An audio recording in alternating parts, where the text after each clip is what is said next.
Hello there. Tonight's shave is a special shave for me uh, because I received a gift last week from a friend of mine here on YouTube called Jammin GI James. If you've not been by James's channel, you ought to. Uh, he's a genuine kind of guy and an engaging personality and just all around just a great guy. And so, but he sent me a soap from Catie's Bubbles. You guys probably recognize the label. Now, I've not tried Catie's Bubbles. I've wanted to, but there are so many artisan soaps out there that it takes a while to get to them. And then some of them, Catie's Bubbles in particular, is $20. And I have a problem paying $20 for a soap. That's not, you know. But what I would say is Catie's Bubbles gives you 8 ounces of soap. So that's like most shaving pucks are 4 ounces, 4.5, 5 ounces at the most. So that's almost, or in some cases, at least twice as much soap as you normally get for $20. So that, if I were to divide that in half, that'd be $10 for a regular puck. If they were selling this at 4 and 5 ounces, it'd be like $12, something like that. So not really expensive. It's just, $20 for one soap. Sometimes, I can spend 12 and get two soaps. Spend $25 and have two soaps. So I mean I'm just a frugal kind of guy. That's what I am. And there are so many soaps out there that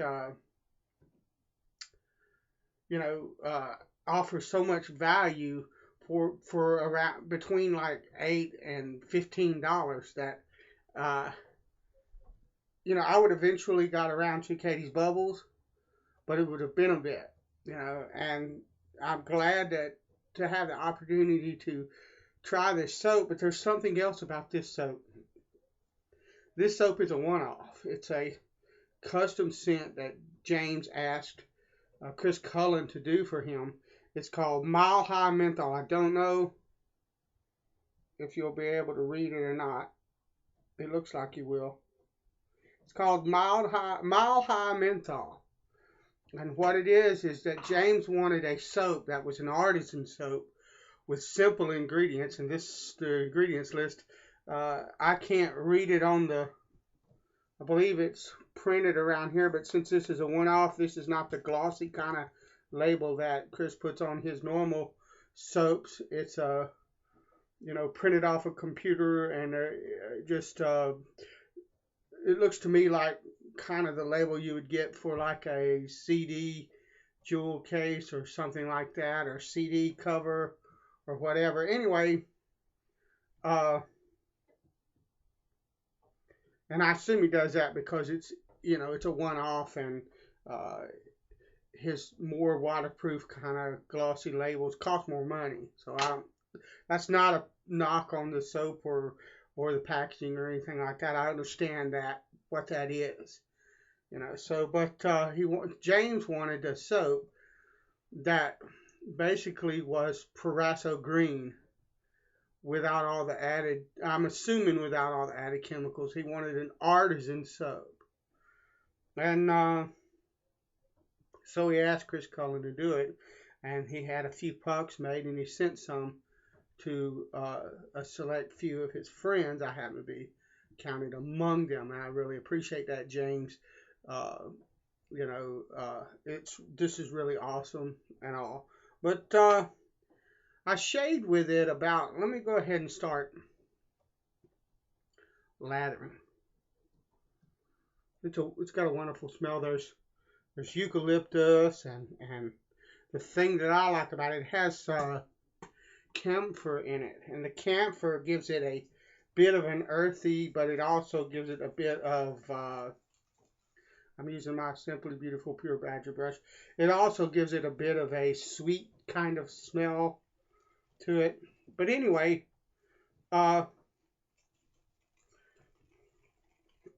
lovely. This soap lathers wonderfully, by the way. It's just incredible lather-wise. I'm going to start transferring to my lather bowl now. But anyway, he wanted a soap that was an artisan soap that smelled and performed like Barbasol, and I tried it when I got it, first thing I got it, and I did a video of it, and I just couldn't get all of this soap in that one video as far as my impressions of it, things like that. The first time I smelled it off the puck, I thought, what's this guy doing making this soap as a one-off? This ought to be a regular run. It's just got a really wonderful, add some water, really wonderful, the eucalyptus and the camphor just make this stuff smell incredible. It's really clean kind of scent. It's not really super complex, but it's not, to me, it's not as straightforward off the puck as, I mean, if you took Barbasol and opened the tube, because believe me, I have, and smelled the Barbasol, and then you smell this shave soap, there's a marked difference off the puck of this soap versus the scent of the Barbasol in the tube. There just is. This is a unique kind of scent, and lovely, lovely. It lathers a dream. It does not take very much soap at all to lather. Anyway, and so I tried to do a review of it and tried to kind of describe it. I'm still going to have trouble describing it. It's deceptively simple, yet there's stuff in it. I don't want to say stuff, the ingredients list is very small, but the camphor in it, to me, really makes it unique. Most of you might not know, but camphor was used, and it's still used in some parts of the world in culinary circles. Camphor was used in medieval times in desserts, particularly. It was used in savory foods as well, but it was used a lot in desserts. There's a kind of a sweetness to camphor that really comes through, I think, in this soap. But when you put it on the face, excuse me, let me get this out of my mustache and off my lip. Okay. When you put it on your face, man, it screams Barbasol. Once it gets to your face, there's still that little bit of hint of the camphor, but if someone put this on me and I closed my eyes and I did not know where it came from, I would swear it was Barbasol. So I think that Chris got really close to the intended mark with this, but he did it in a way where he changed it just enough to make it his own. I'm using my 9/16 Genco Grant with Tasmanian Blackwood scales. Anyway, and I can understand that, because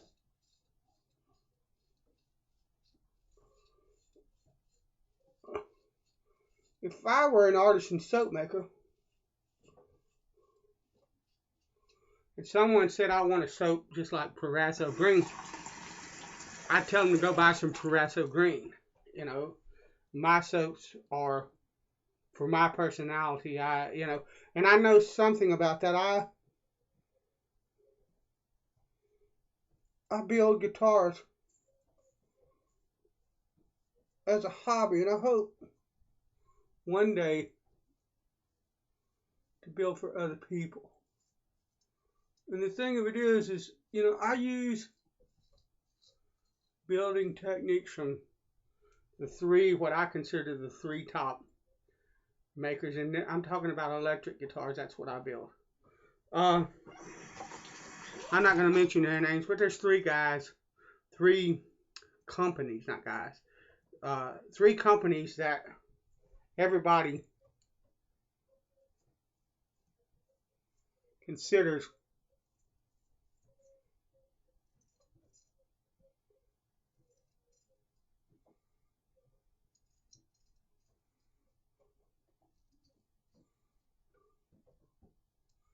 at the top when you're talking about electric guitars.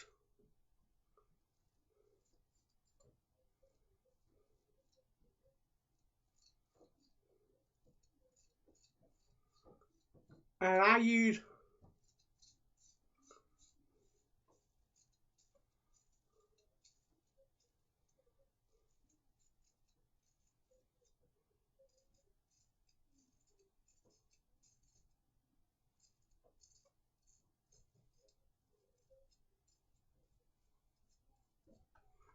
building techniques from all three of these builders, these companies, depending on what I want. But I don't make copies, straight copies of their guitars.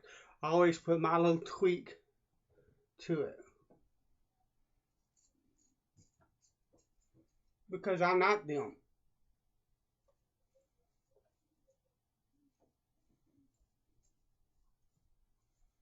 And so I understand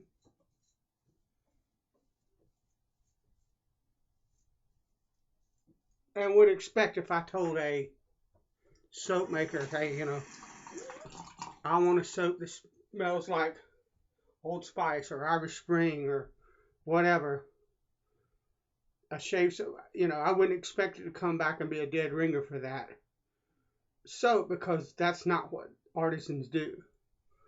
So, but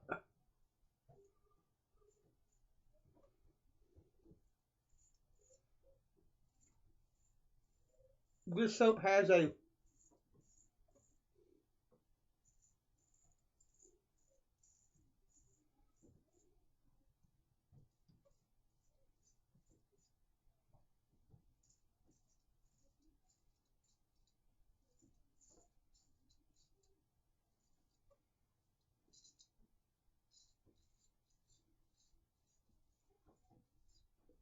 scent that is close, but it's not. But the scent is unique enough that I think if Catie's Bubbles doesn't have a mentholated soap, this should be it. I really think that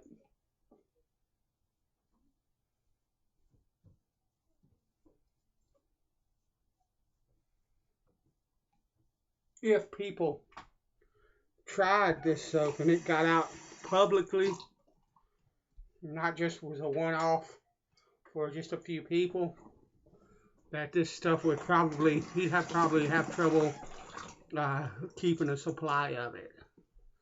The scent to me is that good.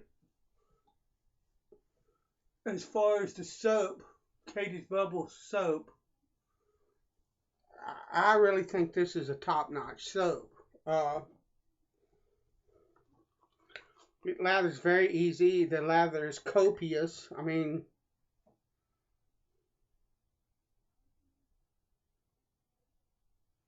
I don't know if you can see it, but there's a high sheen. You can see the bubbles, the small bubbles in this lather. It is very well hydrated, yet it's not thin in any way. I'll play with it a little bit toward the end after. But I mean, the one thing that I found, I've shaved with it, this is like the third or fourth time now. The one thing that I would mention that to me is kind of a negative, and it, for some reason, and I think it has to do with menthol. because I've experienced it before in certain menthol soaps, and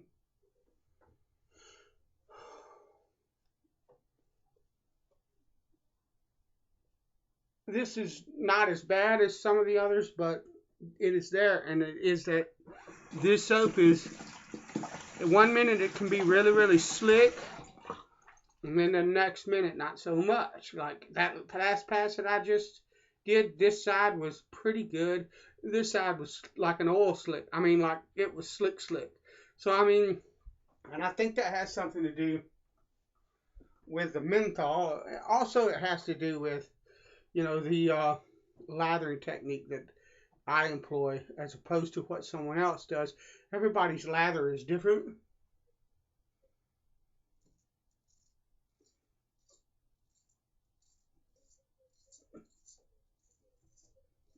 Everybody lathers soap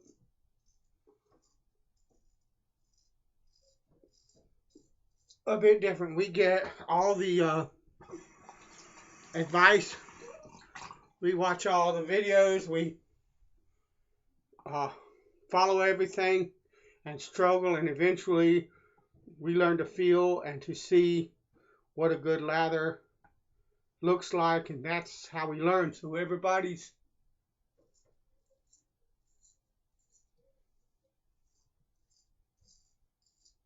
going to be slightly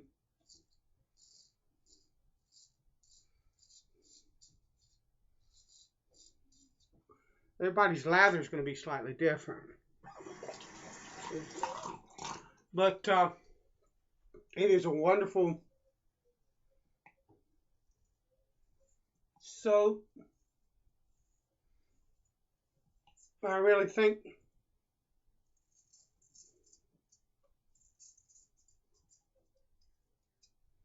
that it should be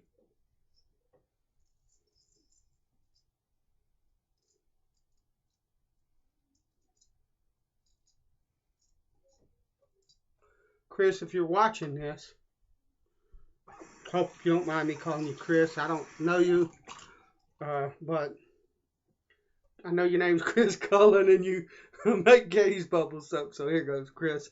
I really think this ought to be a regular run, at least a limited run. Do a limited run and see what kind of reaction you get. I bet you it's really favorable. But anyway,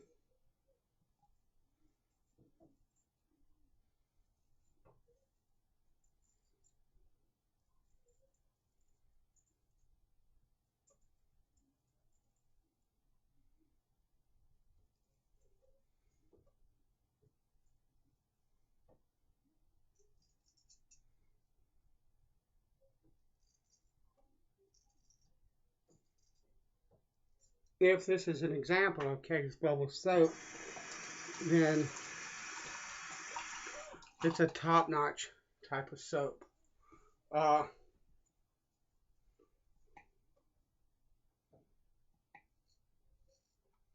The menthol level, the Barbasol, I think, lovely, has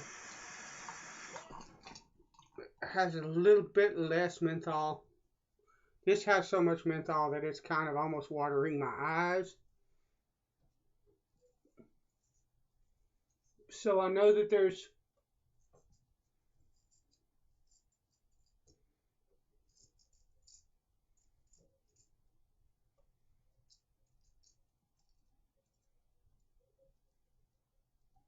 a really good bit of menthol in this soap, but at the same time it's not slamming me in the face.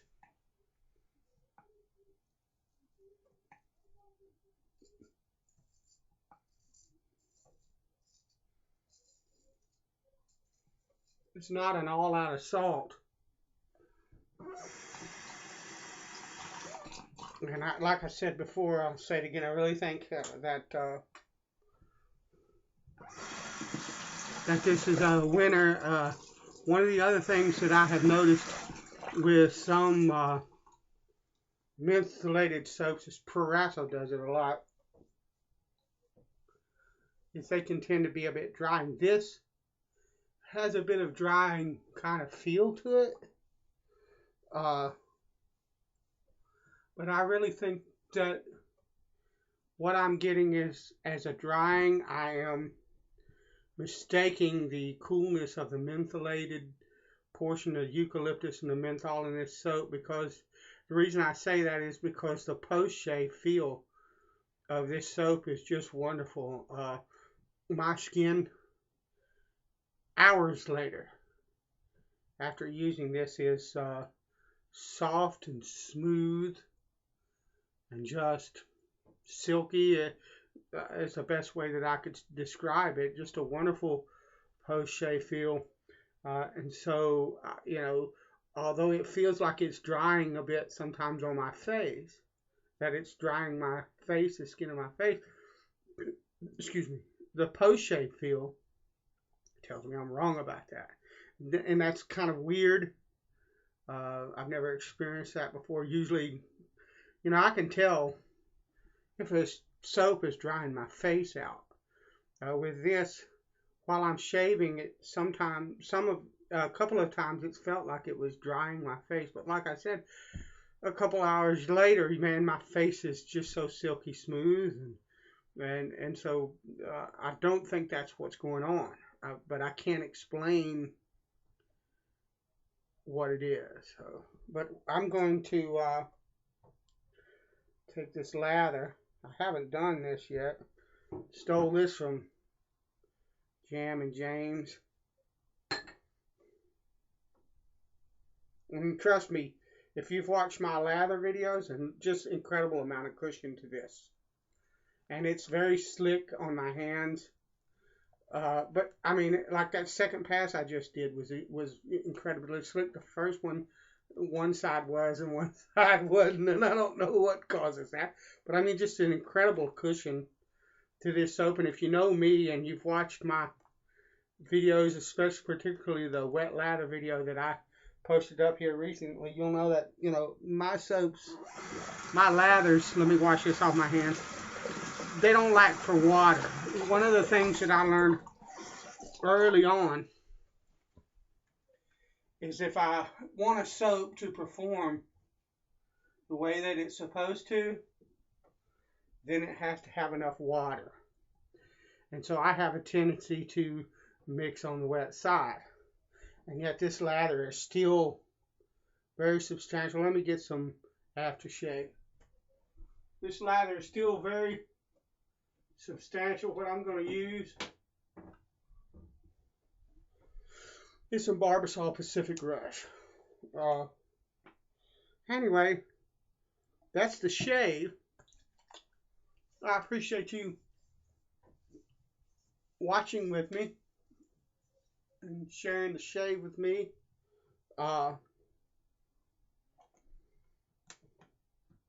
Thank you, James, for the soap. I'm going to enjoy every drop of it. It's a unique scent and a wonderful soap. So I appreciate all of you joining me. God bless you. I will see you around the forums and the wet shave communities on Facebook and Google Plus and all of that kind of thing. Thanks.